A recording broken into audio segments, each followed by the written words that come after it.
வணக்கம் நேயர்களே, இது வெளிச்சம்.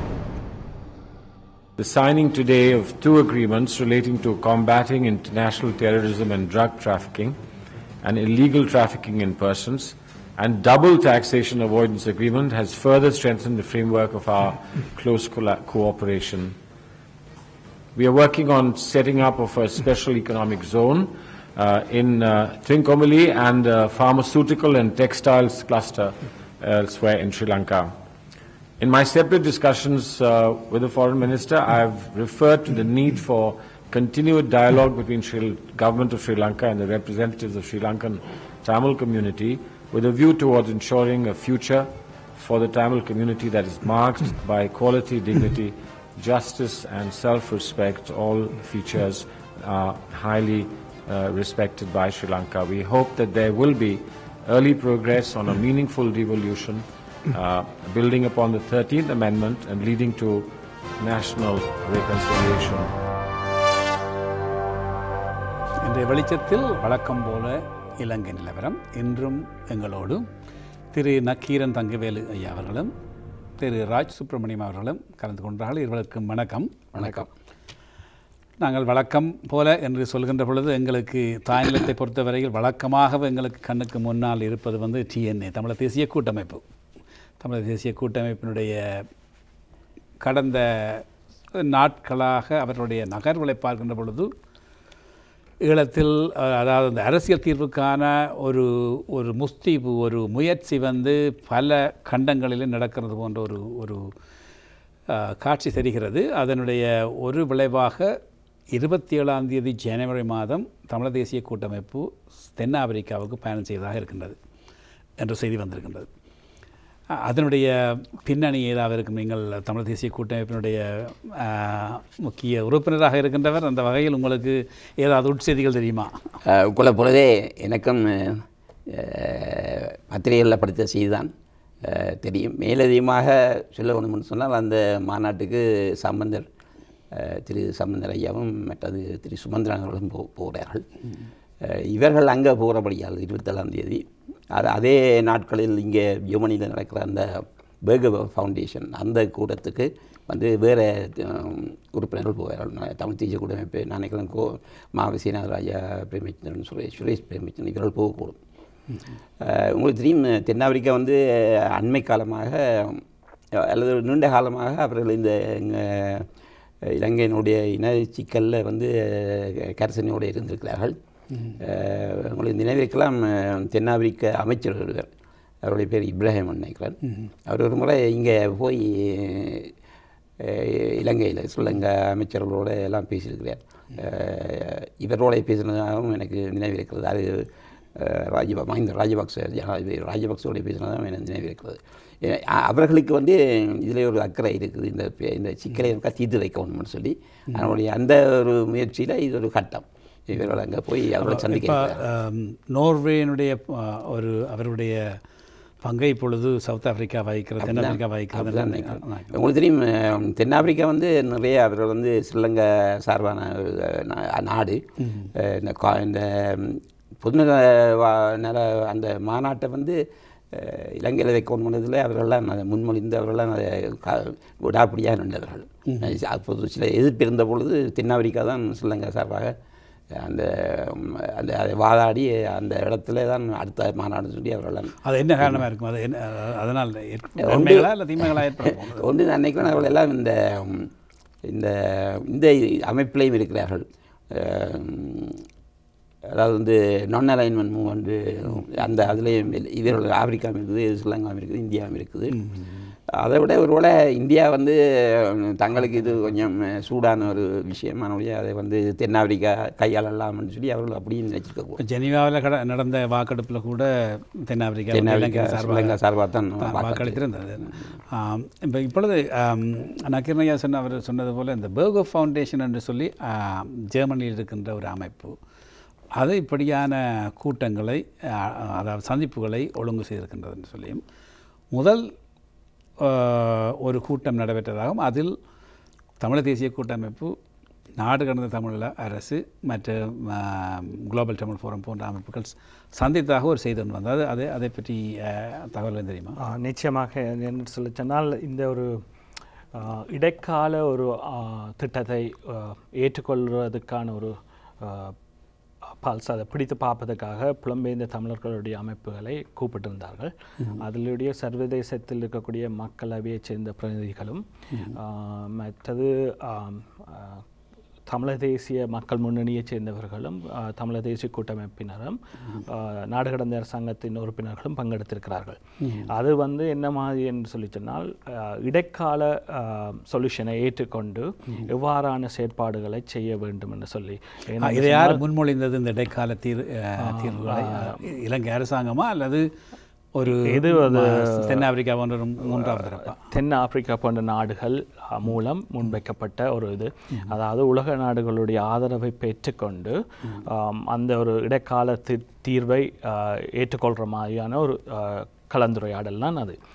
அங்கே நாடு கடந்த அரசாங்கம் உடனடியாகவே அந்த பேச்சுவார்த்தையிலிருந்து விலக வேண்டிய ஒரு சூழ்நிலைக்கு போனார்கள். ஏனென்று சொல்லினால் எங்களுக்கு தெரியும் அவர்களுடைய இறுதி இலக்கு தமிழீழம், அவர்களுடைய பெயரில் கூட அது இருக்கிறது. ஆகையால் அவர்கள் வைத்துக்கொண்ட அந்த பேச்சுவார்த்தையின் அடிப்படை இது இடைக்கால தேவைகளை ஏற்றுக்கொண்டு அதன் தீர்வை நோக்கி பயணிப்பது. ஆகையால் முற்றும் அதாவது இறுதி தீர்வு தனித்தமிழீழம் என்பதுதான் நாடு கடந்த அரசாங்கத்தினுடைய கொள்கை. அவர் அதிலிருந்து விலக மறுத்துவிட்டார்.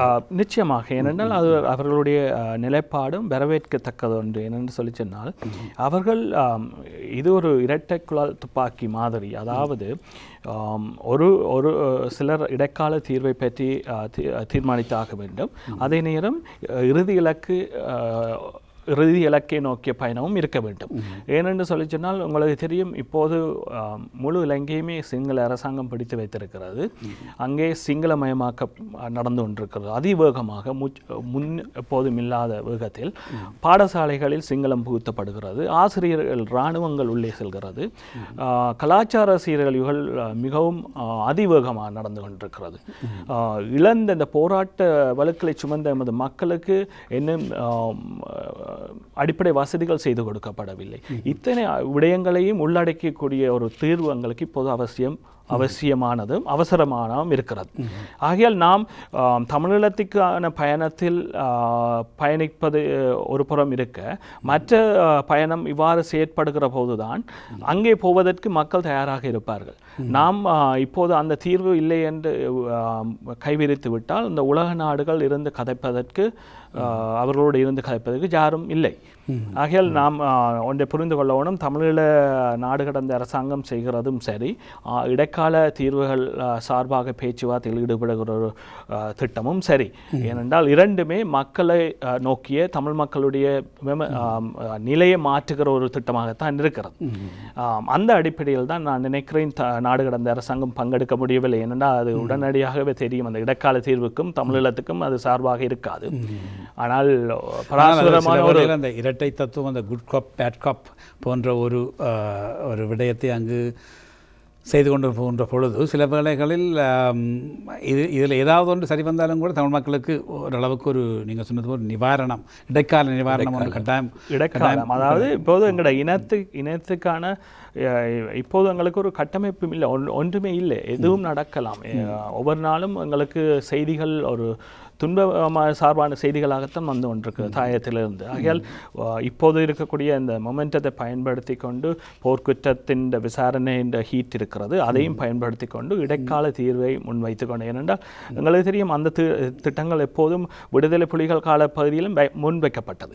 இடைக்கால தீர்மானத்தை முன்வைக்கிறார் ரணில் அரசாங்கம், அதை மன்னிக்கவும் சந்திரிகா அரசாங்கம் அதை விழுத்தியபடியால் தான் ரணில் அரசாங்கம் ஆட்சியை இழக்கிறது.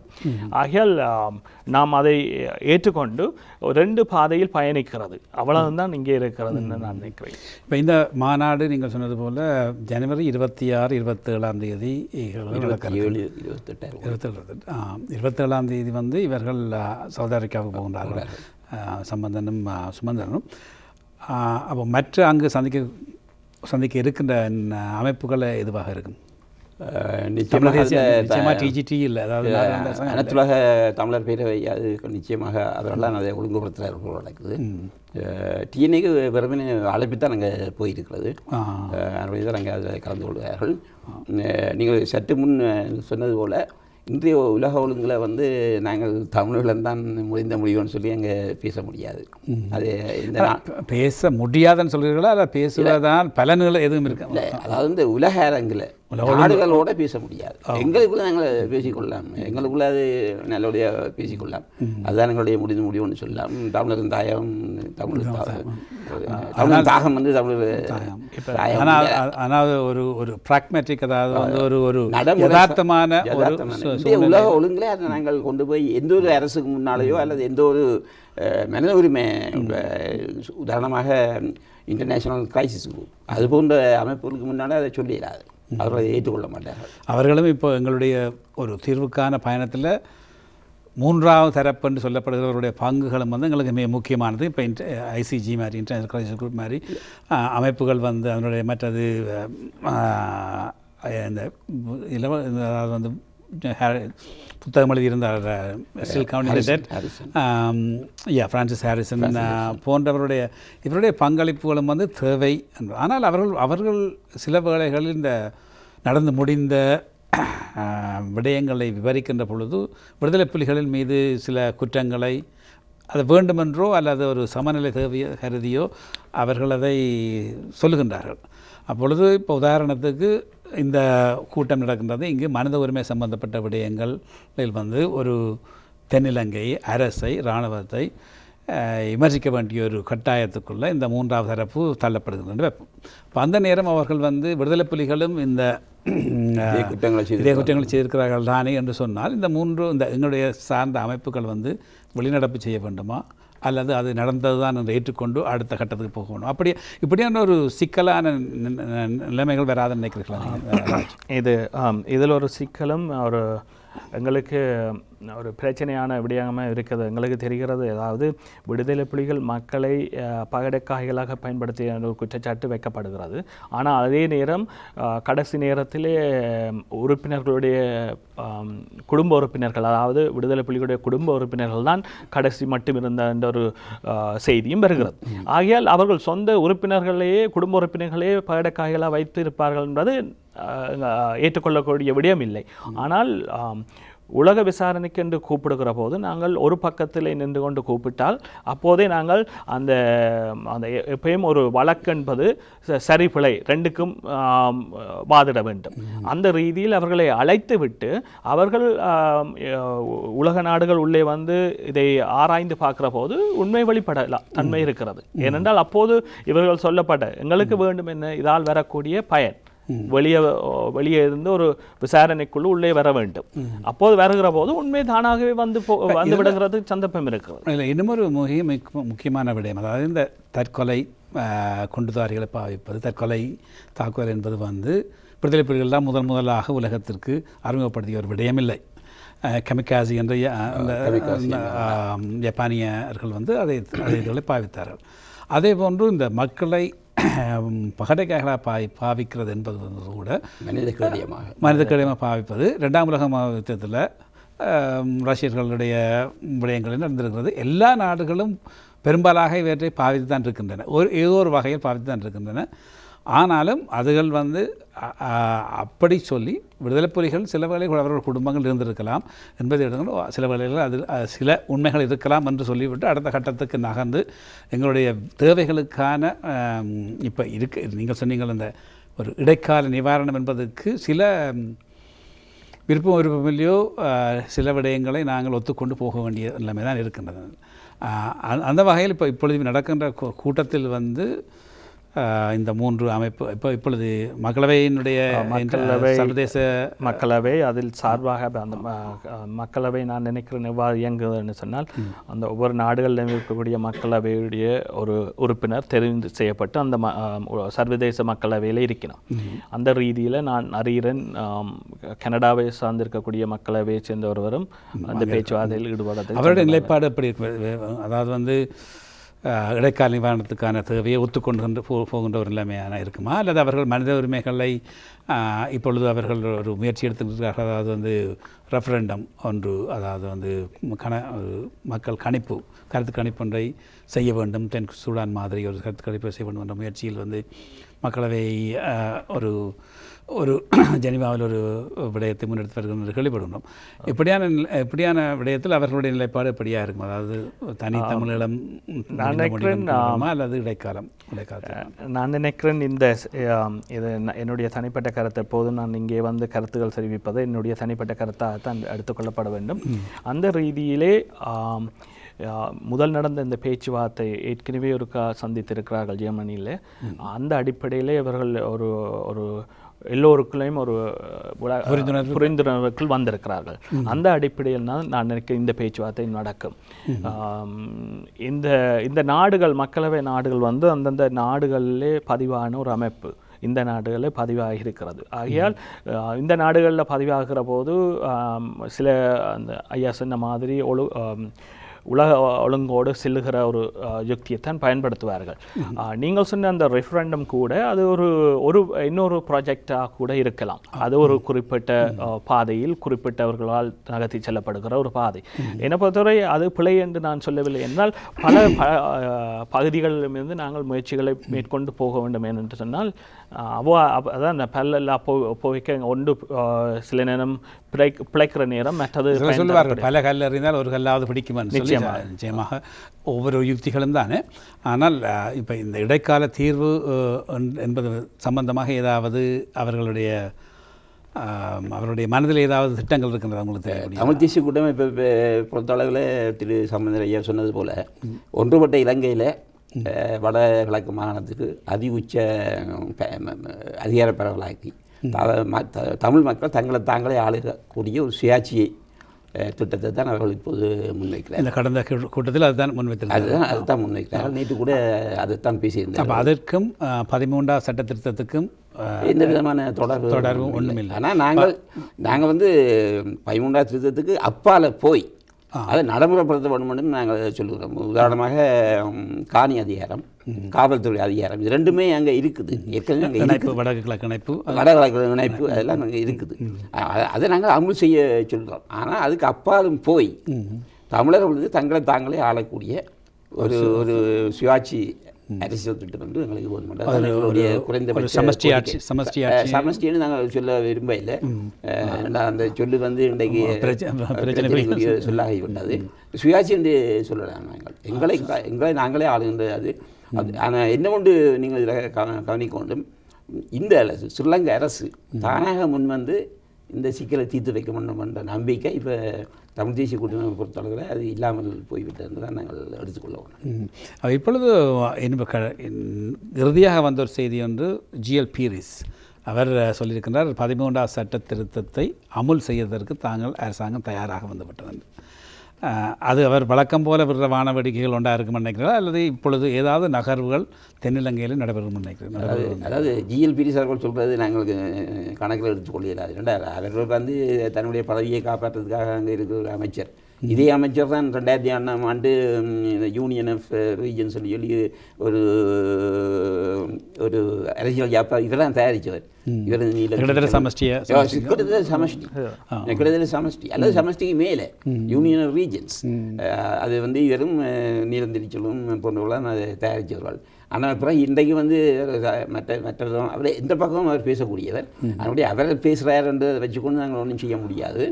ஆனால் ராஜபக்சே சொல்லியிருக்கிறார், எல்லா இனப்பிரச்சனையெல்லாம் தீர்ந்து போச்சு, சண்டை முடிஞ்சு போச்சு, நாங்கள் போரில் நாங்கள் வென்று போட்டோம், இனிமேல் வந்து இனப்பிரச்சனை ஒன்றும் இல்லை, தமிழ் மக்கள் விரும்புகிறது வந்து இல்லை, தமிழ் மக்கள் விரும்புகிறது அபிவிருத்தி, பொருளாதார அபிவிருத்தி, அதை நாங்கள் செய்வோம். இதில் இந்த கூட்டம் தொடர்பாக இன்னொரு செய்தி ஒன்று வந்திருந்தது. ஜிடிஎஃப் குளோபல் தமிழ் ஃபோரத்தை சேர்ந்த சுரேந்திரன் அவர்கள், அவர் மங்கள சமர வீரரை சந்தித்தது என்பது பற்றி அது என்ன நோக்கமாக இருக்கும் நினைக்கிறேன்? அவர் எதிர்கட்சியை சேர்ந்தவர். அவர் எதிர்கட்சி நான் நினைக்கிறேன் குளோபல் தமிழ் ஃபோரமுடைய அடிப்படை ஒரு எல்லையாக அவர் பார்ப்பது வந்து 5 ஆண்டு ஆட்சியை மாற்றுவது. அங்கே ஒரு ஆட்சி மாற்றம் வரும் என்ற பட்சத்தில் ஒரு இடைக்கால தீர்வை மற்ற அரசாங்கத்தோடு கதைத்து எடுக்கலாம் என்றுதான் அவர்களுடைய நிலைப்பாடாக தெரிகிறது. அந்த அடிப்படையில் தான் நான் நினைக்கிறேன் அவர்களோடு அந்த பேச்சை அவர் செய்திருக்கிறேன் இன்னும். ஆனால் அது ஒரு வெளிப்படையாக தெரியாத கட்டத்தில் அது லீக் பண்ணப்பட்ட செய்தியாக வெளியால் வருகிறது. அப்போதுதான் அவர்கள் பத்திரிகையில் சொல்கிறார்கள். ஆனால் மக்களை பிரதிநிதித்துவப்படுத்துவ அமைப்புகள் யாவும் இவ்வாறான சந்திப்புகளுக்கு பிறகு நிலைமைகளை விளங்கப்படுத்தி நாங்கள் இவ்வாறு சந்தித்தோம், இந்த விடயங்களை பற்றி கதைத்தோம் என்பதை சொல்லி ஆக வேண்டும். அதால் தான் அது ஒரு பெரிய பிரச்சனையாக வந்தது. எங்களுடைய சிக்கலை நிச்சயமாக நாங்கள் சிங்கள தரப்புக்கு நாங்கள் சொல்லியே ஆக வேண்டும். அதில் எந்த விதமான மாற்று கருத்தும் இல்லை. அங்கே உள்ள ஜனநாயக சக்திகள் இருக்குது, அங்கே உள்ள முற்போக்கு சக்திகள் இருக்குது. இவர்களோட தான் நாங்கள் இணைந்து நாங்கள் கைகோத்து கொண்டு போக வேண்டும். தனித்து நின்று நாங்கள் அப்படியா இருந்தால் ஒரு மிக சிக்கலான ஒரு கேள்வி நான் போடுறேன். இப்போ அப்படியா இருந்தால் அடுத்த எதிர்க்கட்சிக்கு சரத் பொன்சேகா தலைவராக வருகின்றார். அவரோடு சந்தித்து பேச்சுவார்த்தை சம்பந்தமாக பேசுகின்ற இதில் முனைகின்ற பொழுது ஒரு பகுதி சொல்லும் இவர் எங்களுடைய மக்களை கொன்றொழித்தவர், அவரோட என்ன பேச்சு, அல்லது ஸ்ட்ராட்டஜிக்காக ஒரு நீங்கள் சொன்னது போல புதிய உலக ஒழுங்குக்குள்ள நாங்களும் சில ஒரு இவல்யூஷன் ஒரு கூர்ப்பு அடைய வேணும். அந்த வகையில் நாங்கள் யாரோடும் பேசுவது யார், இருக்கிற மக்களுக்கு ஒரு தீர்வையும் எங்களுடைய நிலவலங்களை பாதுகாப்பதற்கான முயற்சியும் எடுப்பதற்கு நாங்கள் எதுவும் செய்ய தயார் என்று அப்படி ஒரு பக்கம் சொல்லலாம். நீங்கள் அப்படியான நிலைமைகள் சிங்கள மக்களுடைய ஜனநாயக தீர்ப்பை நாங்கள் நிச்சயமாக நாங்கள் ஏற்றுக்கொள்ள வேண்டும். நாங்கள் பழைய சொல்லிக்கொண்டு நாங்கள் உங்களோட பேச மாட்டோம், உங்களுக்கு சந்திக்க மாட்டோம் எல்லாம் சொல்ல முடியாது. உங்களுக்கு தெரியும், போன ஜனாதிபதி தேர்தலில் தமிழ் தேசிய கூட்டமைப்பு சரத் பொன்சேகா தான் ஆதரித்தது. அதாவது வடகிழக்கு நுவரெலியா மாவட்டங்களில் ஆகக்கூடிய மக்கள் சரத் பொன்சேகா தான் போட்டார்கள். அதனுடைய அந்த முடிவு வந்தபோது இந்த பகுதியை எல்லாத்தையும் பச்சை மயிலெல்லாம் எழுதிவிட்டார்கள். அப்போ அந்த நேரத்தில் கூட நீங்கள் சொன்ன அதே குற்றச்சாட்டு தான் தமிழ் தேசிய கூட்டமைப்புக்கு மீது சுமத்தப்பட்டது. அதாவது தமிழருடைய இரத்தம் குதி கைப்படிந்த சரத் பொன்சேகா எப்படி நாங்கள் ஆதரிக்க முடியும். அந்த நேரத்தில் எங்களுடைய ராஜேந்திரன் எப்படி இருந்ததுன்னு சொன்னால் 2 எதிரிகள் இருக்கிற பொழுது அதில் ஒரு எதிரியோடு நாங்கள் கைகொத்து கொண்டு மற்ற எதிரியை நாங்கள் தோற்கடிக்கணும். அதுதான் அப்போது எங்களுடைய வியூகமாக இருந்தது. இனிமேலும் அப்படித்தான் நாங்கள் நடந்து கொள்வோம். ஆனால் காலங்கள் சில நேரங்கள் அதை தீர்மானிக்க வேண்டுமா, எப்படியான சாணக்கியமாக எங்களுடைய டிப்ளமேசியை எவ்வாறு பயன்படுத்துகிறோம் என்றால் அந்த நேரத்தில் தமிழர் தேசிய கூட்டமைப்பு போர்க்குற்றத்தை பெரிதாக எடுக்கவில்லை. அதை அவர்கள் பெரிதாகவும் கதைக்கவும் இல்லை. ஆனால் புலம்பெயர்ந்த தமிழர் குழுக்களும் மக்களும் தான் அதை பற்றி கதைத்து கொண்டிருந்தார்கள். ஆக அந்த ரீதியிலே அவர்கள் அப்போது சூழ்நிலை இருக்கவில்லை. அதைத்தான் நான் சொல்றேன், அந்த காலத்தில் இருக்கிறபடியால் தான் அவர்கள் சரத் பொன்சேகாவை பிடிப்போம் என்று ஐயா சொன்ன மாதிரி ஒரு எதிரியோடு சேர்ந்து மற்ற எதிரியை வீழ்த்துவதற்கு தேவை. ஆனால் இந்த நிலைப்பாடிலே திருப்பி நாங்கள் சரத்துக்கு போய் ஆதரவு கொடுக்க முடியாது. ஏனென்றால் போர்க்குற்றத்தை பற்றி முழுமையாக கதைத்து குற்றவாளிகளாக இருக்கக்கூடியவர்கள் அடையாளம் காட்டி கொண்டு வருகிற காலப்பகுதியிலே திரும்பவும் நாங்கள் அவர்களுக்கு பின்னால் போய் அந்த வெயிட்டை போடக்கூடாது. ஏனென்றால் உலகம் குழம்பி விட போகிறது இப்போது. அந்த காலத்தில் அந்த நேரத்தில் எல்லாம் இழந்து கை இருக்கப்பட்ட நிலையில் அப்போது ஏதாவது ஒரு சின்ன ஆக்சிஜன் கிடைச்சா போதும் என்கிற நிலையில்தான் அது எடுக்கப்பட்டது. அதாவது ஏற்றுக்கொள்ளப்பட அந்த நேரத்தில். அப்போ இப்போதும் சிறப்பி குற்றவாளியாக சொல்லப்படக்கூடியவர் அவரும் அந்த குற்றம் போர்க்குற்றம் என்று வருகிற போது அவரும் தண்டிக்கப்படுறதுக்கு சந்தர்ப்பம் இருக்கிறது. உங்களுடைய கேள்வி என்னன்னு சொன்னால் சிங்கள மக்கள் அவரை சரத் பொன்சேகாவுக்கு வாக்களித்து அவரை தேர்ந்தெடுத்தால் தமிழ் தேசிய கூட்டமைப்பினுடைய நிலைப்பாடு என்னவென்று நாங்கள் நிச்சயமாக அந்த ஜனநாயக தீர்ப்பை நாங்கள் ஏற்றுக்கொள்வோம். அதாவது போர்க்குற்றம் அதால் அவர் சிக்கப்படுறது அதெல்லாம் வேறு விஷயம். நாங்கள் சொல்கிறது சிங்கள மக்களுக்கு இல்லை நீங்கள் பிள்ளையான ஆளை நீங்கள் தேர்ந்தெடுத்து போட்டிங்கன்னு நாங்கள் சொல்ல முடியுமா? அது சொல்ல முடியாது. நாங்கள் ஜனநாயக விழுமியங்களை நாங்கள் கட்டாயம் பின்பற்ற வேணும். கடந்த காலத்தில் விட்ட பிள்ளை அதுதான். நாங்கள் ஜனநாயக விழுமியங்களை நாங்கள் பின்பற்ற வேணும். தென்னிலங்கையில் இருக்கிற சிங்கள மக்களோடு நாங்கள் பேச வேணும். அந்த தலைவர்களோடு நாங்கள் பேச வேணும். இப்போ சுரேந்திரன் இவர் மங்கள சமரதியோடு பேசினா நாங்கள் சொன்னீங்களா, கட்டாயம் பேச வேணும். நாங்கள் அரசியலில் திருண்டாமல் பார்க்கப்படாது. இப்போ ராஜபக்சோடய நாங்கள் பேசுறது தயாராக இருக்கிறோம். ஆனால் இப்படியான பேச்சுவார்த்தைகள் மூலம் அதாவது விடுதலை புலிகளுடைய தலைவர் இதை மிகவும் பல தடவைகள் அழுத்தமாக சொன்னார். இந்த பேச்சுவார்த்தைகள் மூலம் தென்னிலங்கை அரசியல்வாதிகள் பாயிங் டைம், அதற்குள் தங்களுடைய இன சுத்திகரிப்பு அல்லது இன பரப்பல்களையோ காணி பறிப்புகளையோ எல்லாம் அவர் மிக விரைவாக செய்து கொண்டு போகின்றார்கள். அப்பொழுது இப்போ இந்த திரும்பவும் வந்து நாங்கள் இப்போ இன்னொரு பேச்சுவார்த்தைக்குள்ளே போகின்றோம். அதுவும் விட போகின்றது. நீங்கள் சொன்னது போல மிகவும் அவசரமாகவும் அவசியமாகவும் செய்ய வேண்டிய இடைக்கால தீர்வு. அப்போ இப்போ இந்த பேச்சுவார்த்தைகளில் எதுவும் சரி வராவிட்டால் அடுத்த கட்டமாக என்னவாக இருக்கும்? பிளான் பி ஏதாவது இருக்கிறதா? நான் முதல் இந்த ஜனநாயக சக்திகள்னு சொல்லிச்சினால் ஈரான் அதிபர் கூட ஜனநாயக சக்தி தான் தேர்ந்தெடுக்கப்படுகிறார். ஆனால் அவர் வெளிநாடுகளோடு மேலத்தையோடு முட்டிக்கொள்கிற ஒரு முட்டல் கதைகளை சொல்லித்தான் அந்த வாக்குகளை பெறுகிறார். நான் எங்கள் இனத்தை வாழ வைக்கிறதுக்கு வந்த நான் சொல்லி அதே ரீதியில் தான் ராஜபக்சாவும் சிங்கள மக்களுக்கு ஒரு அந்த என்னென்னு இனத்துவேசத்தை உருவாக்கி கொடுத்து கொண்டு தான் வருகிறார். இன்றைக்கு அவர் தேர்ந்தெடுக்கப்பட்டிருக்கிறார் என்று சொல்லி சொன்னால் தமிழர்களை ஒழித்த அந்த இதுக்காகத்தான் எப்போது சிங்கள மக்களுக்குள் ஒரு விழிப்புணர்வு வருகிறதோ அதற்கான முயற்சிகளை நாங்கள் ஈடுபட வேண்டும், கட்டாயம் செய்யும். ஏனென்றால் அந்த அப்சல்யூட் பவர் வர்றமாய் ஒரு கட்சியை நாங்கள் நம்பி இருக்காமல் உடைத்து விட்டோம் என்று சொல்லி சொன்னால் மக்கள் விழிப்புணர்வு அடைவார்கள். அப்போ சிங்களம் வந்து கூடுதலாக அப்சல்யூட் பவரோட வரமாட்டுது. அந்த நேரங்களில் நாங்கள் ஒரு அரசியல் நகர்வுகளை செய்யலாம். ஆனால் தமிழர்களுக்கு எதிரான ஒரு எதிர்ப்பு இதை வைத்துக்கொண்டு வருகிற வருகிற அரசோடு எவ்வாறு பயணிக்க முடியும் என்றுதான் கேள்வியாக இருக்கிறது. அவர்களோடு எவ்வாறு இப்போ நீங்கள் சொன்ன மாதிரி அவர்கள் பேசக்கூடியவர்கள் பேசி தீர்க்கலாம் என்று சொல்லி சொன்னால் இப்போது பேச்சுவார்த்தையில் இருந்திருக்க வேண்டும் நாங்கள், ரைட்? ஆனால் இல்லை. ஆகையால் நாங்கள் பேச தயார், அவர்களாம் பேசுகிறதுக்கு ஆயத்தமாக ஒழிய நாங்கள் எப்போதும் பேச தயார் தான். அவர்கள் பாராளுமன்ற தெரிவுக்குழுக்கு வர சொல்லி அழைக்கின்ற பொழுது தமிழ் தேசிய கூட்டமைப்பு தானே பல தடவைகள் மறுத்திருக்கு. இப்போ உங்களுக்கு என்ன நாடாளுமன்ற தெரிவுக்குழுக்கு என்ன நடக்கும்னு உங்களுக்கு தெரிய வேணும். என்ன சொல்லி அங்கேயும் வந்து இவர்களெல்லாம் பெரும்பான்மையாக இருக்க போகிறார்கள்.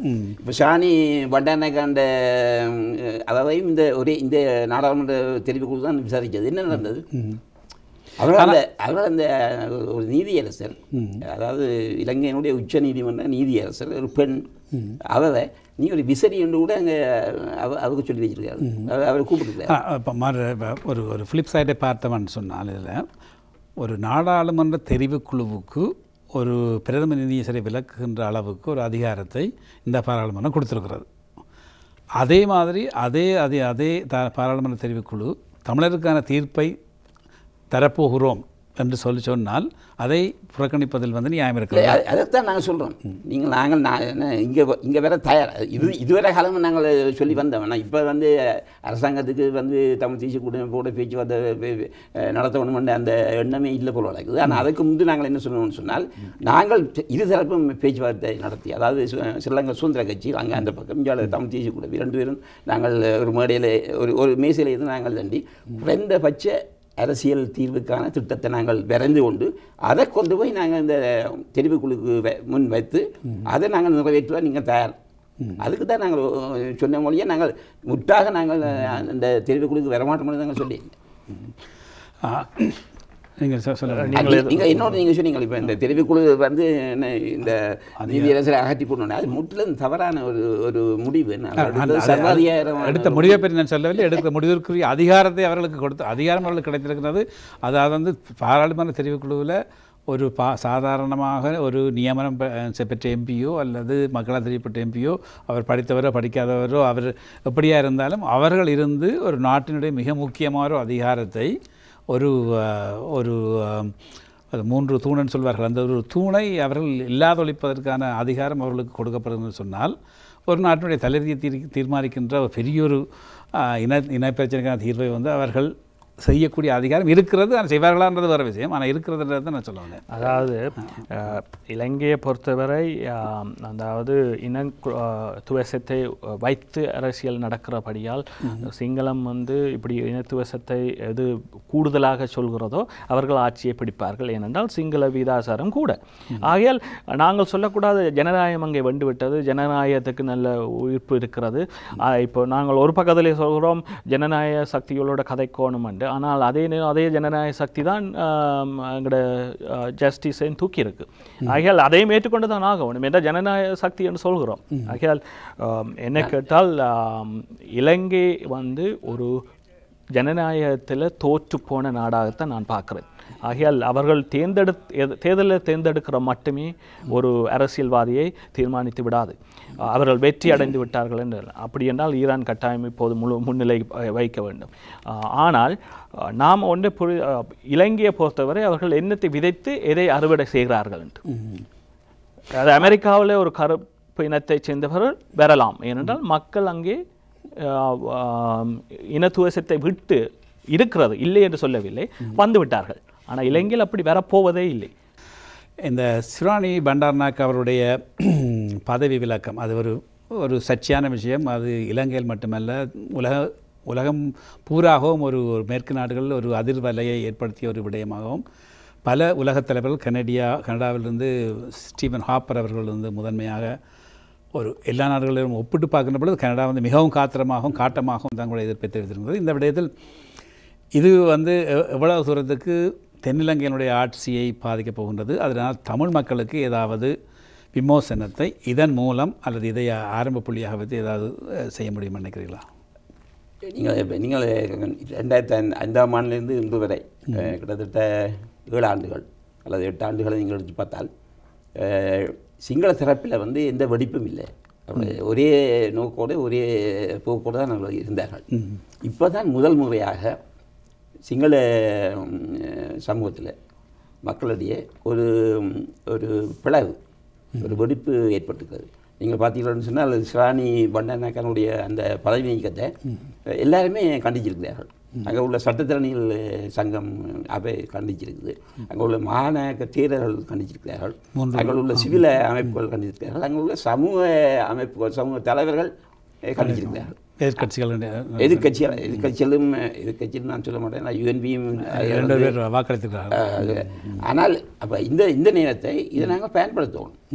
அதாவது எப்படி பயன்படுத்தலாம் நினைக்கிறீங்க? இப்போ 2 முனையில், இப்போ இவ்வளோ காலம் வந்து ஒரு முனையில் தான் ராஜபக்ச போராடி கொண்டு வந்தவர், அதாவது தமிழர்களுக்கு எதிரான ஒரு போராட்டம். இப்போ அவர் 2வது முனையை அவங்க திறந்து வச்சுக்கிறார்கள். இதை நாங்கள் பயன்படுத்தி தென்னிலங்கை உள்ள முற்போக்கு சக்திகள், ஜனநாயகத்தில் நம்பிக்கை உள்ள, சட்டத்தின் மாற்றி ரூல் லா இப்படியான இதுகளில் நம்பிக்கை உள்ள அவரோடு நாங்கள் கைகோத்து எங்களுடைய அதாவது அவர்களுக்கு ஏற்பட்ட என்னுடைய இந்த நெருக்கடி வந்து எங்களுக்கு முன்னமே ஏற்பட்ட நெருக்கடி தான். இதே கருத்து உங்களுக்கு இருக்கிற ராஜி அல்லது அது மாறுதலாக இருக்கிறது என்னென்னு சொல்லி சொன்னால், எப்படி பார்க்க போனால் இப்போ ஒரு முனையை திறந்திருக்கிறார் என்று சொல்லலாம். ஆனால் இதுக்கு முதல் சரத் பொன்சேகாவை பிரித்து விட்டார்கள். அப்போது நாங்கள் நினைத்தும் 2ஆக பிரிந்து விடுகிறது, ராஜபக்ச எப்படியோ இதோடு ஆட்சி மாறும் என்ற ஒரு எண்ணம் இருந்தது. ஏனென்றால் அந்த நேரமும் இவ்வாறான ஒரு சூழ்நிலை இருந்தது. ஆனால் அதை எல்லாத்தையும் உருக்கி கொண்டு மைந்தா வந்து விட்டார். இப்போது ஒரு நிதித்துறையில் கையை வைத்தபடியால் உலக நாடுகள் ஒரு இறுக்க நிலையை கொண்டு வருகிறது. ஐக்கிய நாடுகள் சபையில் இருக்கக்கூடிய எங்கள் சார்பான கொள்கை என்ன சொல்கிறது என்று சொன்னால், எல்எல்ஆர்சி என்கிற அந்த இலங்கைக்குள் உட்படுத்தப்பட்ட ஒரு சட்டத்துக்குள்ளால் எங்கள் பிரச்சனைகளை தீர்க்க சொல்லி சொன்னது. இப்போது அந்த அந்த அந்த நீதிமன்றமே அந்த அரசாங்கத்தால் கை வைக்கப்பட்டிருக்கிற நிலையிலே வருகிற மார்ச்சில் வந்து இது ஒரு மாற்றத்தை உண்டு பண்ணும். ஒரு அந்த எல்எல்ஆர்சி என்ற மெக்கானிசத்தை விட்டு வெளியால் போகிறதுக்கான ஒரு நிலைப்பாடு ஒன்று வர்றதுக்கு சந்தர்ப்பம் இருக்கிறது. ஏனென்றால் இது ஒரு இதை காட்டியிருக்கிற ஒரு முனை திறந்துக்கப்பட்டிருக்கிறது. அங்கே நீதிபதி கூட கலைக்கப்படுகிற நிலை இருக்கிறபடியால் நீதி அங்கே கஷ்டம். ஆகையால் அந்த ரீதியிலே அந்த போர்க்குற்றத்தின் அடுத்த கட்டமாக ஒரு சிறிய முன்னேற்றமாக சில இதுகளை நாங்கள் பார்க்க சந்தர்ப்பம் இருக்கிறது. இதில் இப்பொழுது சிராணி பண்டாரநாயக்க அவர்கள் வந்து பதவிகளை விலக்கப்படுவதற்கான முதன்மை காரணமாக சொல்வது வந்து தெவினுகம அந்த சட்டம் அதில் வந்து அதுக்கு ஆதரவாக இருந்தபடியால், சட்டத்துக்கு எதிராக இருந்தபடியால் அது தமிழருக்கு ஆதரவான ஒரு சட்டம் என்று சொல்லித்தான் இப்பொழுது அவர்கள் இவரை சிராணியை வந்து ஒரு விடுதலை புலிகளுடைய ஆதரவாளர் ஒரு பெயிண்டை பூசி அவரை இறக்கிவிட்டார்கள். அதிலையும் ராஜ் சொன்னது போல மஹிந்த ராஜபக்ச வெற்றி கண்டிருக்கிறார் இல்லையா? அதாவது வந்து அதை வெற்றி என்று சொல்ல முடியாது. ஏனென்றால் ஸ்ரீலங்கா நாடு பலத்த கண்டனத்துக்குள்ளாக இருக்குது. உலகளாவிய அளவில் பலத்த கண்டனத்துக்கு உள்ளாக இருக்கிறது. அது வந்து ஐசிஜே என்று சொல்லக்கூடிய இன்டர்நேஷ்னல் கமிஷன் ஆஃப் ஜூரி சரி, மற்றது கனடா போன்ற நாடுகள் சரி, ஐரோப்பிய நாடுகள் சரி, எல்லாமே இதை கண்டிச்சிருக்கிறார். இது இவர் விட்ட மகா தவறு. இது முதல் தடவை அல்ல, இவர் வந்து பல தடவைகள் இதே மாதிரியான விடயங்களை செய்து திரும்பி, அதாவது வந்து சொல்வார்கள் நான்ஸ்டிக், இது மாதிரி அவருக்கு எதுவும் ஒட்டாது. எந்த பிரச்சனைகளும் எவ்வளவு இருந்தாலும் அதிலிருந்து இலகுவாக தப்பி வரக்கூடியதாக. எல்லாருமே அப்படி தான் நினைக்கிறது. ஹிட்லர் கூட அப்படி தான் நினைச்சார். கடைசி வரையும் தான் வந்து இந்த போரில் வெல்ல போகிறோன்னு தான் நினைச்சார். அப்படி தான் முசோலினி நினைச்சார். இப்படித்தானே. ஏன் நீங்கள் லிபியா கடாஃபி எடுத்து பாருங்க. என்னுடைய லிபியா மக்கள் என்ன நேசிக்கிறார்கள், என்ன காதலிக்கிறார்கள், தே லவ் மீன்னு சொன்னார். என்ன நடந்தது? ஈஜிப்ட் எடுத்து பாருங்க, என்ன நடந்தது? அதனுடைய இப்படியான சர்வாதிகாரத்து கூட இருக்கிற தலைவர் வந்து நின்று பிடிக்க மாட்டார்கள். நீங்கள் வந்து இப்போ தென்னாப்பிரிக்கா தான் தமிழ் தேசிய கூட்டமைப்பு போகுது 24ஆம் தேதி பிப்ரவரி மாதம். அவர்கள் இங்கே ஸ்டேட் டிபார்ட்மெண்ட் வரார்கள், அதாவது அமெரிக்க ராஜாங்கத்தை அங்கே வந்து கூப்பிட்டுருக்கிறார்கள். அதுக்கான தேதி வந்து இப்போ 3 டெப்யூட்டி செக்ரட்டரி அங்கே போயிருக்கிறோம். 3 பேர் அங்கே போயிருக்கிறோம். அவர்களுடைய சந்திப்பு தமிழ் தேசிய கூட்டமைப்புக்கு இருக்குது. அப்போ தான் தீர்மானிப்பார்கள். இந்த நாளில் இங்கே பிப்ரவரி இந்த நாளில் அங்கே இங்கே ராஜாங்க திணைக்களத்து போகிறது. இதில் இந்த ராஜ் இந்த 3 டெப்யூட்டி அசிஸ்டன்ட் செக்ரட்டரிஸ் என்று சொல்லி 3 பேர் போகிறார். அதில் ஒருவர் வந்து விக்ரம் சிங் என்று சொல்லி அவர் இந்தியர். இந்த இந்தியர் என்று சொல்கின்ற பொழுது எங்களுக்கு வந்து கடைசி போரில் சம்பந்தப்பட்ட விஜய் நம்பியார் அவர்கள்லாம் வருகின்றார்கள். அவர் ஒரு ஐக்கிய நாடுகள் சபையில் இருந்த ஒரு இந்தியராக இருந்து அதுவர் தான் கூடுதலான பாதிப்பை தமிழருக்கு ஏற்படுத்தி கொடுத்தார். இப்பொழுது இந்த ராஜாங்க திணைக்கள அசிஸ்டன்ட் டெப்யூட்டி செக்ரட்டரிஸ் போகின்றார்கள். இவர்களுடைய அஜெண்டாவை தீர்மானிக்கின்ற அல்லது அவருடைய போக்கை கட்டுப்படுத்துகின்றவராக விக்ரம் சிங் இருப்பாரா, அல்லது அவர் ஒரு முற்றுமுழுதான அமெரிக்கராக இந்த செயல்படுவார் நினைக்கிறீர்களா? அவர் அனுப்பப்படுறதுக்கு காரணம் நான் நினைக்கிறேன், இந்த அமெரிக்கா கொண்டு செல்லக்கூடிய அடுத்த ரெசல்யூஷன் இந்த UNHRC இந்த மார்ச்சில் நடக்கவிருக்கிறது. அதுக்கான ஃபேக்ட் ஃபைண்டிங்காக தான் இவை போயிடும். அதாவது இப்போ இந்த நடந்த இதுக்கு என்ன நடந்தது, மேற்பார்வைகள் சிலவற்றை செய்கிறது. அதாவது இன்னும் ஒரு சந்தர்ப்பத்தை இவர்கள் கொடுத்து பார்ப்போமோ என்கிற ஒரு நாடி துடிப்பை பார்க்கத்தான் போகிறார்கள். அப்போ இவர் அங்கே போய் இந்த எங்களுடைய நீதித்துறைக்கு நடந்த அநியாயத்தை பற்றி மன்னிக்கும் நீதித்துறைக்கு நடந்த இதுகளையும் அறிந்து கொண்டு நீதித்துறை அது மாறி மாறி நீதித்துறைக்கு நடந்த அநீதிகளை பற்றி நாங்கள் அறிந்து கொண்டு வாரதுக்கு தான் இவர்கள் போகிறார்கள். ஆகையால் இது அந்த மார்ச்சை நோக்கிய பயணமாக தான் நாங்கள் பார்க்கலாம். ஆனால் இதில் வந்து இன்னும் ஒரு விடயம், அமெரிக்கனுடைய அவருடைய நகர்வுகளை பற்றி எல்லோருக்குமே தெரியும். அவர்கள் வந்து இன்று தான் ஒருவரை அனுப்பி விடயத்தை அறியணும் இல்லை, அவர்களுக்கு ஒரு ரியல் டைம்னு சொல்லுவார்கள். எந்த நேரமும் அவர்களுக்கு தகவல் போய்கொண்டே இருக்கும்.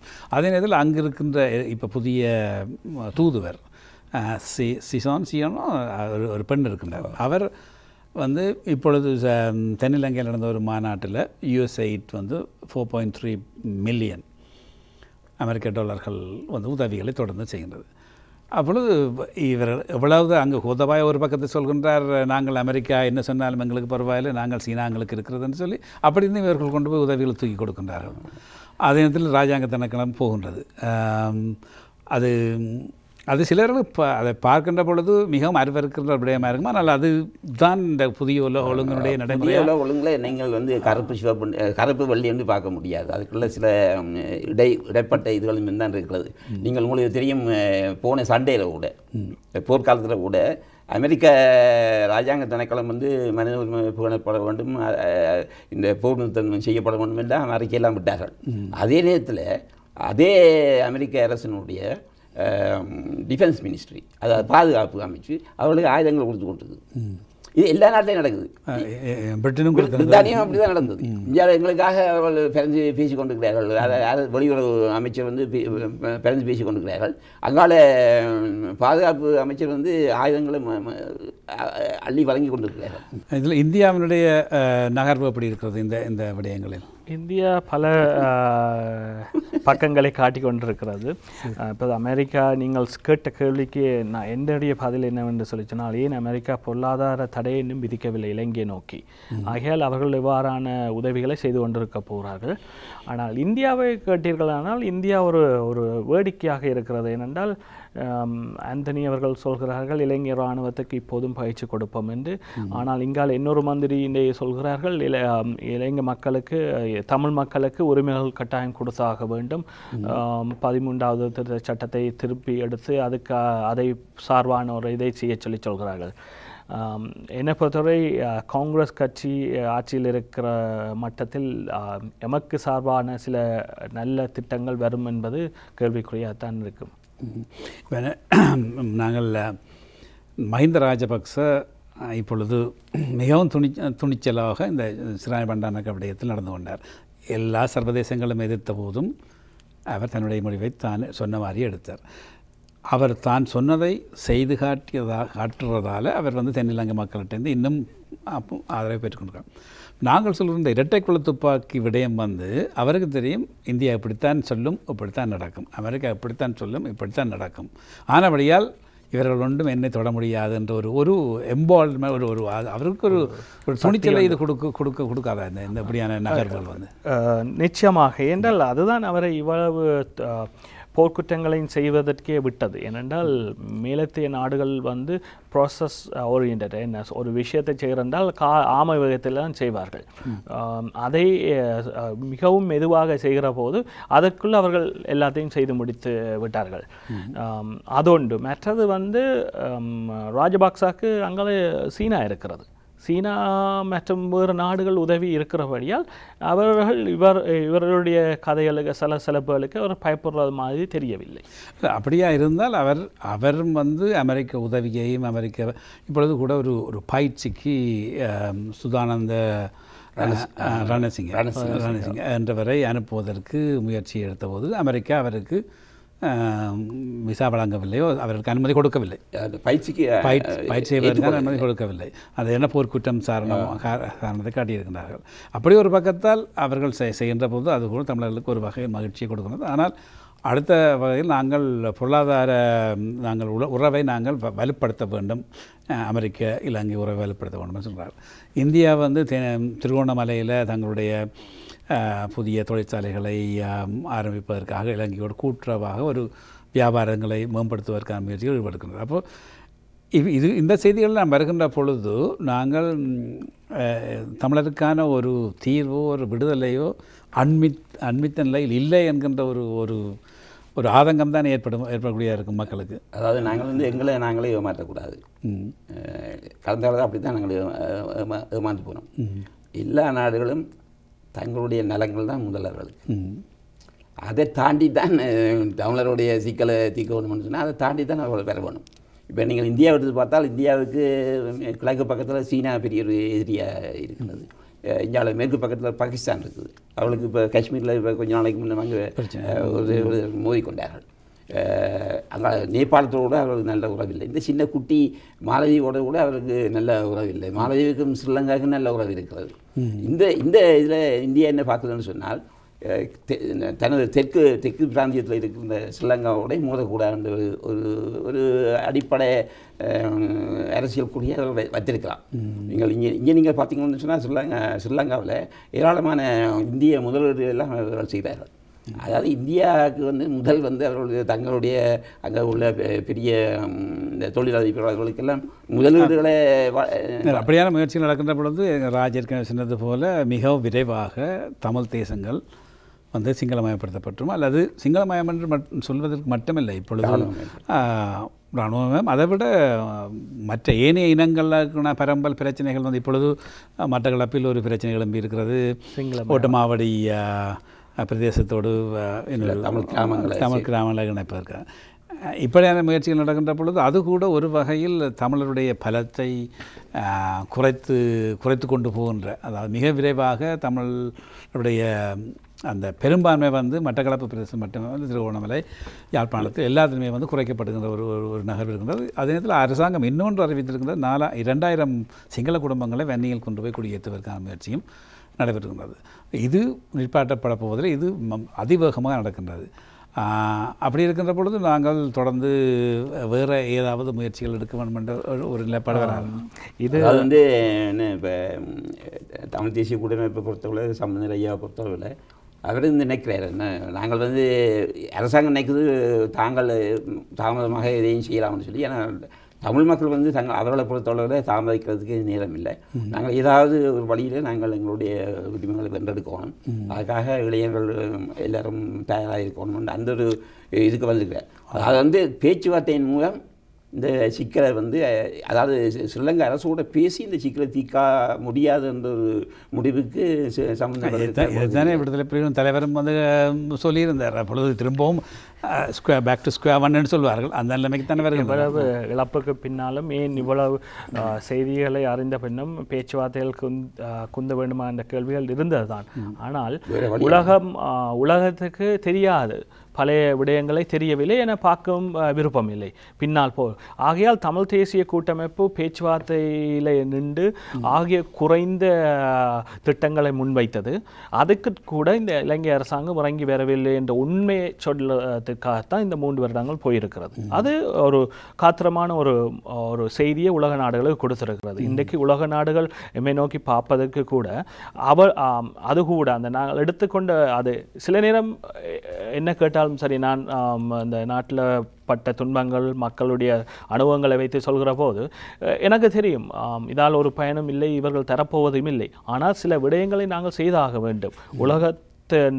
உலகம் பார்க்க வேண்டும். இவர்கள் ஒன்றுமே தரப்போவது இல்லை, இதற்கு ஆன முயற்சிகளை நாங்கள் விடப்போவதும் இல்லை. தொடர்ந்து முயற்சிக்கிறோம், ஆனாலும் அவர்கள் அதை விடவில்லை. ஆனால் அதுக்கு ஒரு கால வரையறை இருக்க வேண்டும் என்று தான் நான் நினைக்கிறேன். அந்த ஐயா சொல்கிற மாதிரி நான் நினைக்கிறேன் அந்த அதை சம்பந்தன் ஐயா அடைந்து விட்டார். அதாவது இந்த காலம் கொடுக்கப்பட்டிருக்கிறது 3 வருடங்கள். இலங்கை அரசாங்கம் அதற்கு தயாராக இல்லை. ஆகையால் அவர்கள் அந்த பேச்சுவார்த்தையிலிருந்து வெளியே செல்கிறார்கள். இப்பொழுது இன்னொரு விடயம் இது சம்பந்தப்பட்ட விடயம் தான். ஸ்ரீதரன் எம்பியினுடைய அவருடைய அலுவலகத்தில் நடந்த விடயங்கள் சம்பந்தமாக அவர் போன்ற மிகவும் உணர்ச்சிகரமாக மக்களுடைய உணர்வுகளை பிரதிபலிக்கின்ற ஒரு எம்பியை ஒரு பாராளுமன்ற உறுப்பினரை வந்து ஒரு மானபங்கப்படுத்தி இப்படியாக முயற்சிக்கின்றவர்களுக்கு ஒரு எச்சரிக்கையாக இவர் போன்றாக்களையும் வர முடியாது என்பதாக ஒரு சைக்கலாஜிக்கல் ஆப்ரேஷன் என்று சொல்கின்ற வகையில் நடந்துகின்றார்கள். இப்பொழுது 2வது தடவையாக கூட அவருடைய அலுவலகத்தில் சோதனை செய்யப்பட்டிருக்கின்றார்கள். அதை பற்றி ஏதாவது கூட்டமைப்பு ஏதாவது நடவடிக்கை எடுக்கிறதா? அதாவது தமிழரசு கட்சியினுடைய துணைத் தலைவர் சி.வி.கே. சிவஞானம் வந்து அதை பற்றி ஒரு அறிக்கை விட்டவர். அதாவது வந்து தாங்கள் வந்து ஸ்ரீதரனுடைய இந்த அலுவலகத்தில் நடந்த இதை பற்றி தாங்கள் வந்து சட்ட ரீதியாக நடவடிக்கை எடுப்போம் என்று சொன்னார்கள். எங்களை பொறுத்தவரையும் நாங்கள் கனடா டிஎன்ஏ வந்து அறிக்கை கொண்டு விட்டது. இது என்ன சிக்கல் என்று சொன்னால், இப்போ அவர்கள் சுமத்துற குற்றச்சாட்டு வந்து கிரிமினல் குற்றச்சாட்டு. அதாவது வந்து ஸ்ரீதரனுடைய அலுவலகத்திலேயே அவரோடு சேர்ந்து அங்கே பணியாற்றிய தேர்தல் காலத்திலே அது பணியாற்றிய ஒருவர் வசந்தன் அவருடைய பேர். அவர் தான் பிடிபட்டிருக்கிறார். அவரை வச்சு தான் இவர்கள் வந்து இந்த சோதனையெல்லாம் நடத்தி. அவர் முன்னாள் விடுதலை புலி போராளி வந்து அவர் போராளி. அவர் அரசாங்கத்தின் பக்கம் வேலை செய்வதாகவும் ஒரு செய்தி ஒன்று வந்தது. இல்லை, அவர் என்ன நடந்தோன்னு சொன்னால், இவர் வந்து அங்கே வன்னியில் வந்து இந்த வெடிபொருட்களை இருக்கிற இடங்களில் வந்து இந்த வெடிபொருட்களை மீட்கலாம். அதை இவர் வந்து இந்த யாழ்ப்பாணத்தில் உள்ள மீன் பிடிக்கிறவர்கள் மற்றது இங்கே மன்னாரில் இவர்களுக்கு இதை விற்றுருக்கிறார். அப்படி விற்கல ஒரு இடத்துல வந்து அவர்களுக்குள்ள சிக்கல் வந்துட்டுது, முரண்பாடு வந்துட்டுது. அதை அவர்கள் காட்டி கொடுத்து விட்டார்கள். அதை அவர்கள் போலீஸுக்கு அறிவிச்சிட்டார்கள். அவர்கள் வந்து இதன் வசந்தனை அவர்கள் கைது செய்திருக்கிறார்கள். அதுக்கு பிறகு அதே வசந்தனை கொண்டு அவர்கள் வந்து இந்த சீஃப் ஃபோன்னு சொல்கிற அந்த வெடிமருந்து பொருட்களை இதனுடைய அலுவலகத்துக்குள்ளே வைத்துவிட்டு பிறகு அவரை கைது செய்து கைவிலங்கோட அந்த மேலதிகமாக வந்து இங்கே விசாரணை செய்திருக்கிறார்கள். அதனுடைய இது திட்டமிட்ட, அதாவது ஸ்ரீதரனுக்கு எதிராக இது திட்டமிட்ட இராணுவ சதின்னு தான் நாங்கள் சொல்ல வேணும். எமது போராட்டமும் சரி, எந்த விடயத்திலையும் ஒரு தனிப்பட்டவர்கள் தலைமை தாங்கி போகிற போது, அவர்கள் பிரச்சனைகளுக்குள்ளாகிற போது நாங்கள் மற்றவர்கள் அவர்களை பாதுகாக்க வேண்டும், அவர்களுக்கான நடந்த அநியாயத்தை தட்டி கேட்க வேண்டும். அவர் தனது நிலைக்கு அவரே காரணம் என்று நாங்கள் ஒதுங்கிவிட்ட காரணத்தால் எத்தனையோ இடங்களிலே இந்த போராட்டத்துக்காக முன்னிலை நடத்தியவர்கள் இப்போதும் ஜெயிலுக்குள் இருக்கிறார்கள். ஆனால் சிராணிக்கு இவ்வாறு ஒரு நிலை நடக்கிற போது ஸ்ரீதரனுக்கு நடந்த ஆச்சரியப்படுறதுக்கு இல்லை. ஆகையால் இது சோடனை இந்த இந்த இந்த இது வந்து ஒரு உண்மை தன்மை உள்ளதுன்றதை நாங்கள் கதைக்கக்கூடாது. இது ஒரு வழக்கு, அது அவர்கள் சோடித்திருக்கிறார்கள். அந்த சோடித்த வழக்கு வந்து அது பொய். அதை நாங்கள் அடித்துருத்து கொடுக்க வேணும். அதை நாங்கள் முற்றாக பொய் என்று சொல்ல முடியாது. வசந்தன் வந்து முன்னாள் போராளி, அவரை வெடிமருந்து வித்திருக்கிறார். அதுக்கான சாட்சியங்கள் எல்லாம் இருக்குது. அவரோட அந்த வெடிமருந்து பேரம் பேசினவர்கள் காவல்துறைக்கும் முறைப்பாடு செய்திருக்கிறார். அதால் தான் இவர் பிடிபட்டிருக்கிறேன். அப்போ அவர் வந்து அதிலேருந்து தப்புறதுக்கு என்ன செய்திருக்கிறார்னா, நான் ஸ்ரீதரனுடைய ஆதரவாளர் சொல்லியிருக்கேன். அவருடைய நாங்கள் என்ன, அதாவது வந்து ஸ்ரீதரன் பிள்ளை இது இல்லை. அது ஸ்ரீதரன் நிரபராதி. அவர் ராஜனுடைய கேள்வி என்னன்னு சொன்னால், ஸ்ரீதரன் நிரபராதி என்றது எங்களுக்கு தெரியும். அவர் இதில் வந்து ஒரு சோடிக்கப்பட்ட ஒரு விடயத்தில் தான் இவர் மாற்றப்பட்டிருக்கின்றார். ஆனால் அவரை பாதுகாப்பதற்கான முயற்சிகளில் புலம்பெயர்ந்த சமூகத்தவர்களோ அல்லது தமிழ் தேசிய கூட்டமைப்போ எவ்வளவு காத்திரமான பங்கை வகிக்கிறது என்பதுதான் அவருடைய கேள்வி. நிச்சயமாக அது சார்பாக இருக்கக்கூடிய கட்சி வந்து முழு மூச்சாக அதை ஈடுபட்டாக வேண்டும். நாங்கள் எடுத்த உடனே அவர் செய்த பேச்சுவார்த்தைகள், அவர்களுடைய வரலாறுகளை பற்றி கதைக்க வழிகட்டும் என்று சொல்லி சொன்னால், நாளைக்கு இதே தமிழக தேசிய கூட்டமைப்பை சேர்ந்த தலைவருக்கும் நடக்கலாம். நாளைக்கு ஒவ்வொருவரும் கை கழுவி விட்டுட்டு போகிற நிலைமை. ஏனென்றால் இது சமூகம் சார்பான ஒரு இதிலே அவர்களை சமூக பொறுப்பாளராக போட்டிருக்கிறோம். அவர்களுக்கு வருகிற இன்னல்களையும் நாங்கள் தாங்கக்கூடிய ஒரு சக்தியை உருவாக்கி கொடுக்க வேண்டும். ரொம்ப யோசிக்கணும். நாங்கள் வந்து ஒரு எந்த நீதிக்கும் கட்டுப்படாத, எந்த தர்மத்தையும் பின்பற்றாத ஒரு அரசோடு நாங்கள் மோதிக்கொண்டிருக்கிறோம். அதனுடைய நாங்கள் வந்து சில விஷயங்களில் நாங்கள் பேசுகிறதெல்லாம் மிக தந்திரமாகத்தான் நாங்கள் பேசணும். எல்லாவற்றையும் நாங்கள் போராடி தான். இப்போ நீங்கள் பல்கலைக்கழக மாணவர்கள் எடுத்துக்கொண்டிருக்கோம். ஏதோ எத்தனையோ சிக்கல் எல்லாம் இருக்கல இவர்கள் அதை நடத்தி அவர் பிடிபட்டார்கள். அவர்களுக்காக நாங்கள் போராட்டம் வேண்டியிருக்கிறோம். இதில் இன்னொரு குற்றச்சாட்டு இருக்கிறது. அதாவது இந்த பல்கலைக்கழக மாணவருடைய இந்த போராட்டம், மாவீரர் நாள் போராட்டத்தில் இருந்து அவர்கள் பலிக்கடாவாக்கப்பட்டிருக்கின்றார்கள் அரசியல்வாதிகளால். பின்னர் அரசியல்வாதிகள் அவர்களை காப்பாற்றவில்லை, அவர்களுக்காக பரிந்துரைக்கல பேசவில்லை என்கின்ற குற்றச்சாட்டு இருக்கின்றது. அதே நேரத்தில் இந்த பல்கலைக்கழக மாணவர்கள்தான் இந்த விளக்குகளை கொளுத்துகின்றார்கள். அதற்கு ஆதரவாக அமைப்புகள், அரசியல் கட்சிகள் எல்லாம் சொல்லியிருக்கின்றன. ஆனால் அரசியல் கட்சிகள் வந்து அல்லது சரவணபவன் கூட தன்னுடைய வேலைத்தளத்தில் வந்து மாவீரர் நாளை கொண்டாடவில்லை. ஆனால் அங்கு ஒரு பிரச்சனைக்கு காரணமாக ஆகிவிட்டார் என்ற ஒரு குற்றச்சாட்டு இருக்கின்றது. அது நியாயமான குற்றச்சாட்டாகப்படுவதா? அதாவது முழுக்க இந்த மாவீரர் நாள் அந்த இது வந்து அது வந்து மாணவர்களால் தான் முன்னெடுக்கப்பட்டது. அந்த மாணவர் தலைவர்கள் ஒருவர் வந்து தமிழர் கட்சியினுடைய மாணவர்களுடைய தலைவர். அதனுடைய இது முழுக்க வந்து உங்களுக்கு தெரியும் என்ன, அதாவது மாணவர்கள், பல்கலைக்கழக மாணவர்கள் வந்து அவர்கள் வந்து தீவிர டவுன் உணர்வாளர்கள். மற்றவர்களை போல இருக்க மாட்டார்கள். அவர்கள் அது இயற்கை, அது ஒரு இயல்பான ஒரு எதிர்பார்ப்பு. அவர்கள் முழுக்க அவர்கள் அதை செய்தார்கள். அவர்களுக்கும் தெரியாது இப்படி ஒரு பின்விளைவு வரும் என்று சொல்லி. அது என்னென்னா அவர்கள் உள்ளுக்குள்ளே இருந்து செய்தார்கள். அதாவது முதல் நாள் வந்து 27ஆம் தேதி வந்து முழுக்க அவர்கள் அந்த வளாகத்துக்கு உள்ள அந்த 6 மணிக்கு அவர்கள் அந்த விளக்க கொளுத்தினார்கள். அவ்வளோ தான் அவர்கள் செய்த அதை பற்றின ஒரு விடயங்கள் வந்து பெரிதாக பேசப்படல. ஆனால் பின்னர் நடந்த விடயங்கள், அவர் கைது செய்யப்பட்ட பின்னர் வந்து அவர்களுக்கு இந்த அரசியல் கட்சிகளோ அமைப்புகளோ புலம்பெயர்ந்த அமைப்புகளோ புலம்பெயர்ந்த உணர்வாளர்களோ வந்து பெரிதாக ஆதரவு கொடுக்கவில்லை. அவர்கள் தனியாக விடப்பட்டு விட்டார்கள், அவர் கைது செய்யப்பட்டு விட்டார்கள், அவருடைய படிப்பு பாழாகி போய்விட்டது.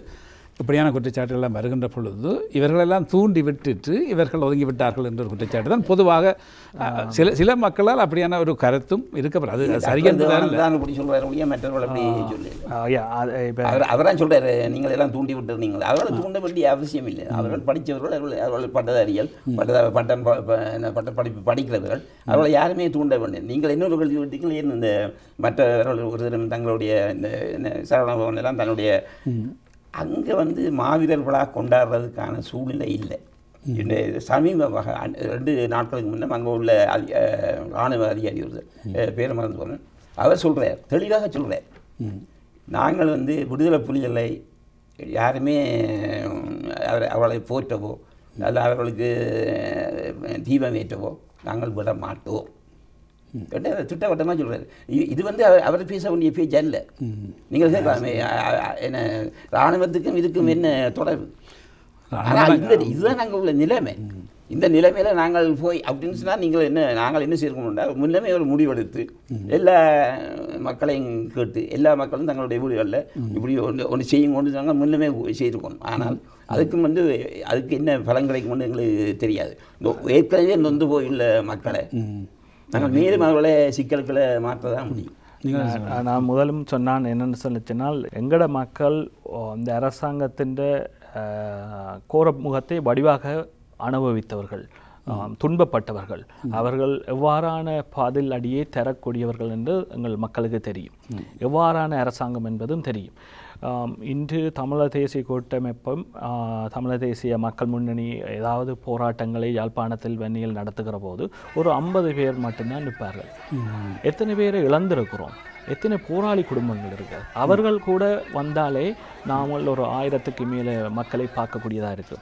அவர்கள் கூட பயந்திருக்கிறார்கள், ஒரு துப்பாக்கி முனையில் வைக்கப்பட்டிருக்கிறார்கள். இதுதான் நிலை, இதுதான் அங்கே நடக்கிறது. ஆகிய நாங்கள் இப்போது தேசிய கூட்டமைப்புக்குள்ளால் கதைக்கக்கூடிய அந்த இடைக்கால திட்டங்களை கூட பயன்படுத்தி கொண்டு இப்படியான விடயங்களை வெளியால கொண்டு வருவதற்குத்தான் அந்த மீண்டும் நாங்கள் தேசிய உணர்வாளர்களால் இணைந்து கொள்வதற்கு ஒரு ஒரு இன்டர்வல் ஒன்று சேவை. ஜெர்மனியில் நடக்க போகின்ற இந்த நடந்து வருகின்ற இந்த சந்திப்புகள் வந்து ஒரு காத்திரமான ஒரு விளைவை தரும் நினைக்கிறீங்களா? ஒரு இடைக்கால திட்டத்தை அவர்கள் வரைந்து கொண்டு உலக நாடுகளையும் ஏற்றுக்கொள்ள வைத்து அதை கொண்டு மஹிந்தா மேலும் அந்த இதை கொடுக்க போகுது. ஆனால் மஹிந்தா எவ்வாறு அதை ஏற்றுக்கொள்ள போறார் என்றுதான் கேள்விக்குறி. எறும்பூர கல்தெய்வம்னு சொல்வார்கள். இது எல்லாமே இந்த முயற்சிகள் எல்லாமே வந்து எங்களுடைய நியாயத்தை, தமிழர் பட்ட நியாயத்தை வந்து உலகத்துக்கு காட்டுறது தான் முக்கிய நோக்கம். அதனுடைய நாங்கள் ஒரு மரத்தை வெட்டுறோன்னு சொன்னால் ஒரே வெட்டில் வெட்டி அதை விழுத்திடாது, கொஞ்சம் கொஞ்சமாக தான் விழுத்தப்படும். அப்போ இந்த முயற்சி ஜெர்மனியில் நடக்கிற முயற்சி, தென்னாப்பிரிக்காவில் நடக்கிற முயற்சி, நாளை வந்து அமெரிக்காவில் ராஜாங்கத்தை நடக்கிறதோட முயற்சி, இது எல்லாம் சேர்ந்து தான் ஒரு நாளைக்கு பல எறும்புகள் சேர்ந்து ஊற வேண்டும், அதில் செய்ய வேண்டும் நாங்கள் நினைக்கிறோம். நம்பிக்கை தான் வாழ்க்கை. ராஜி சொன்னது போல் எங்களுடைய மக்கள் வந்து இன்றைக்கு வந்து இராணுவத்தினுடைய இரும்பு பிடிக்குள்ளவர்கள் நொந்து போயிருக்கிறார்கள். அவர்களிடம் நிறைய எதிர்பார்க்க முடியாதுதான். அவர்களையெல்லாம் நாங்கள் வீதியை வந்து போராடுங்களோடு சொல்லி நாங்கள் சொல்ல முடியாது. இங்கே இருந்தோன்னு நாங்கள் சொல்ல முடியாது. அவர்களாக செய்தால் சரி. இது ஒரு நல்ல காத்திரமான கலந்துரையாடல். நிச்சயமாக இந்த இதில் பங்கு பற்றி உங்களுடைய கருத்துக்களை தந்ததற்கு நேர்கள் சார்பில் நன்றி தெரிவித்துக்கொண்டு இத்தோடு வெளிச்சம் நிறைவு பெறுகிறது. இன்னும் ஒரு வெளிச்சத்தில் சந்திக்கும் வரை வணக்கம்.